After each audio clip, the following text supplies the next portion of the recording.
Alright, what is up? This is SLOplays, and ladies and gentlemen, we have breaking news for Dragon Ball Sparking Zero officially coming to Nintendo Switch 2. This is really big news. Now, this is coming from a different country, Saudi Arabia here.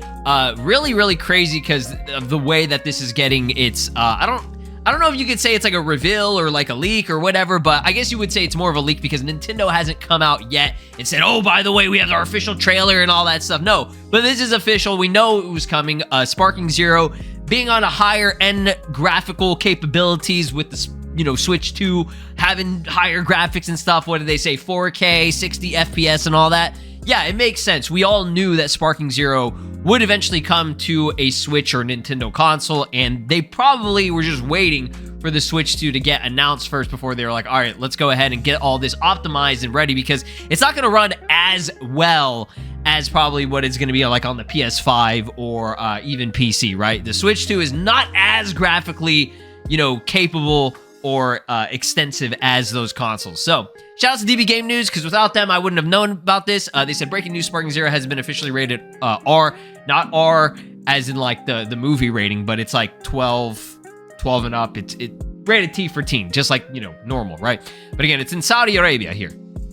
So this is for the Nintendo Switch 2 via G Media Games, and we have Felipe here, who this is where, I mean, I guess they got it from, and then they got it from the official, what is it, Saudi Arabia account here, which it says, this one right here.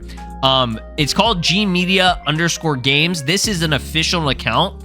Okay, if you actually go to it, it's verified. It's verified under G Media SA.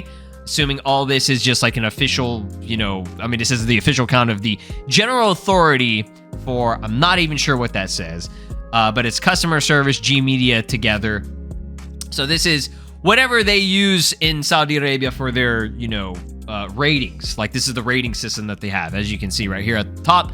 If you scroll down, it is their latest post about 2 hours ago. They posted this: experience the fighting in the latest games, Dragon Ball Sparking Zero, available on Nintendo Switch 2 with 3D battles and stories that change based on your choices. The game is rated 12 and up. So yeah, pretty legit, right? Again, it's rated T normally everywhere else. So this is our first official little, I guess, teaser for it. Again, whatever you want to call it, a reveal, a leak, doesn't matter. It is official. We know it's coming. So when it comes to Sparking Zero on Nintendo Switch 2, how will it run? What will be different about it, right? Obviously, like I said at the beginning of the video, the graphics, the frame rate, that's all subject to be there's a lot of variables that go into it, right? I have no idea if it's going to be able to run in 60 FPS. I don't know if it's going to be able to run in 4K. Not all Switch games do, as far as I know. They say that it can. Some, you know, there are games that can, like the upgraded versions of Breath of the Wild or, what is it?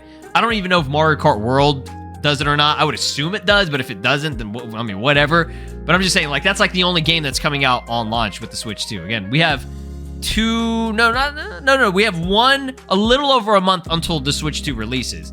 So I'm going to predict that Sparking Zero is probably going to come out during the fall of this year.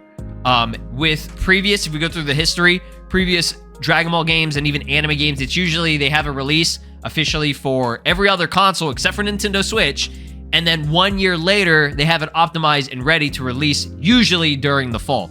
Xenoverse 2 released in 2017, 1 year after. It was, I think, in like September or October of 2017. That was 1 year after Xenoverse 2 came out. Fighters was 2019, which was in the fall. Again, 2018 was the official release initial. And then I think Jump Force was 2020. And Kakarot should have been 2021, if I recall correctly. So, yeah, it's always just been 1 year after the game. Breakers is an exception. I think that was out because of how Breakers is. you know what I'm saying? That was out, I think, at the same time as every other console. But because these are the big heavy hitters and not spin-offs or anything, it takes them a while to probably get it optimized. And like I said, they were definitely waiting. I mean, it was probably possible for them to put it on the Switch 1. It would have looked and ran like shit, but I mean, they would have optimized it. Like Dragon Ball Z Kakarot is a good example of a graphically intensive, high-end Dragon Ball game that was optimized very well on this Switch. I would say out of all the Dragon Ball games that we have on Switch, that is the best running one in my opinion. It doesn't run at 60 FPS, but it's capped at 30. And even on consoles like PS4 and Xbox One, I think it was capped at 30 on there. And it still looked pretty good. Like I was playing it on handheld and I was like, holy shit, this runs really good. Obviously, it didn't look as good. You could see a lot more of a resolution downgrade and everything. But I would say that if this doesn't, you know, max out at 4K 60 frames, I would say at most, they could probably have this run. And not, I'm talking about like full TV mode, right? Like docked. I'm not talking about handheld. Okay, handheld is probably going to be like, I don't know, maybe 1080, 30 FPS if we're lucky. But docked, I think it could get up to 1080, 60 FPS, and then if possible, maybe 4K 30 FPS.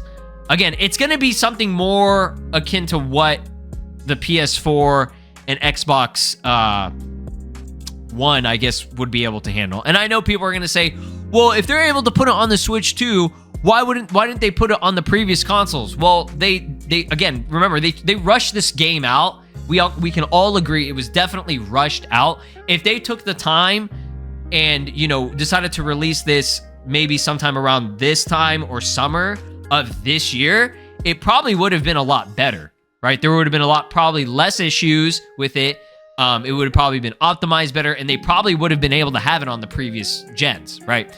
But because now they have the time to do it, and they're doing it, they're gonna haul ass to make sure that this is on the Switch too, because the Switch 2 is gonna sell like a motherfucker. I don't know if you guys saw the sales for this fucking game, like the estimated, I think it was like 5.5 million Switch consoles are gonna be like sent out worldwide, like for now, and then they're trying to make more. Like I just gotta tell you real quick, my pre-order story. I waited and I stayed up until midnight on the day, like last week when they had it up. And for me, it was like 11 o'clock-ish whenever it went up. I had all the tabs open. I had Best Buy, fucking Target, and Walmart open.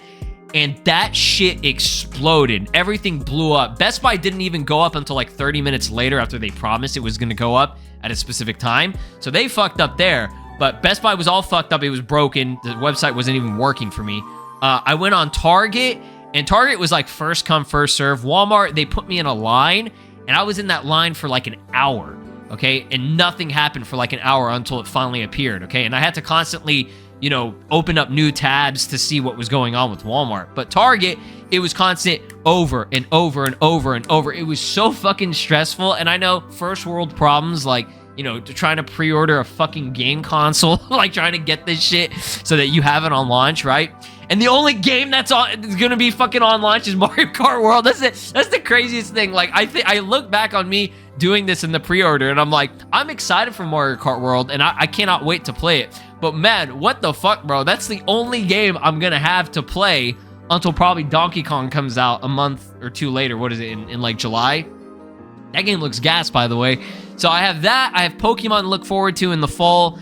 And I mean, if Sparking Zero is coming in the fall as well, obviously I'll play it on there. Yeah, that's what I think is going to happen. But I'm just saying, the pre-order was horrible. It was a mess. I was very lucky to get one on Walmart because Target shit itself. Best Buy didn't even... It kept letting me add to the cart, and then I would open the cart and it would be gone. That was the same situation with Target. So fuck Target and Best Buy. They screwed me over with that. So it was like, whatever. But Walmart was cool. They were pretty good about it. They put you on the line, and the experience on that was a lot better. It was just the uncertainty of waiting for like an hour. I never attempted GameStop because I didn't even want to try. I've heard good things about GameStop for those of you that physically went in. But yeah, let me know your Switch 2 stories in the comments below. I'd love to read what you guys have to say. For those of you that did pre-order it, right? Probably not too many of you that watch my content are really too crazy about the Switch 2. Most of you guys, you know, you follow Dragon Ball and anime games and stuff, but I know there's gonna be some of y'all, definitely. But yeah, let me know if you did get the Switch 2, or if you didn't, let me know your story.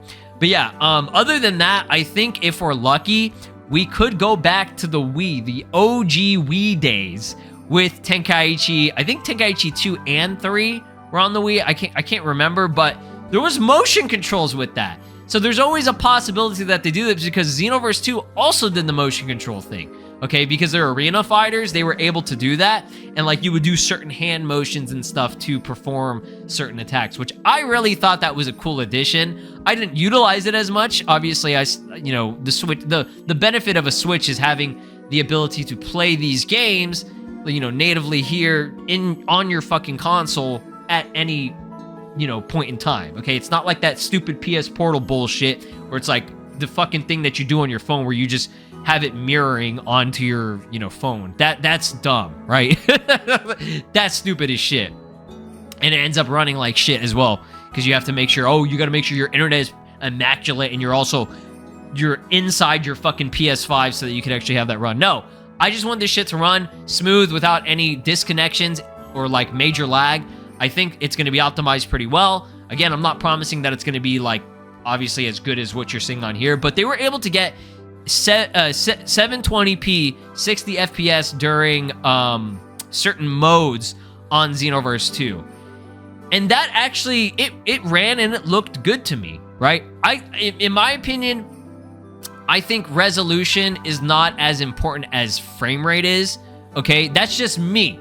If a game has a little bit more lower resolution, I can't really notice it too much. At times I can, but not like if the jump from like 720 to 4K is big, right?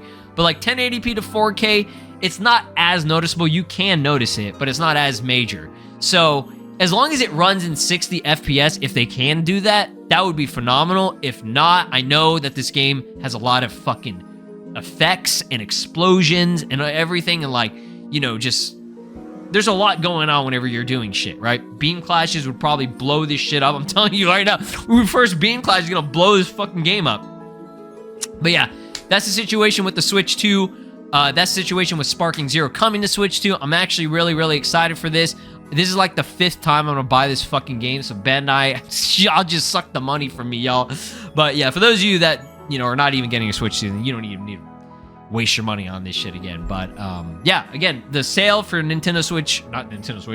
for Sparking Zero is still up. It's like 25% off, so if you're interested in the game right now, not on Switch, but on the other consoles, definitely get it. Drop a like, subscribe here on the channel, ring my notification bell, and I'll see you guys in the next one. Peace out. This is Broly, and you are watching SLOplays. Make sure to subscribe, or else I'll destroy your entire planet!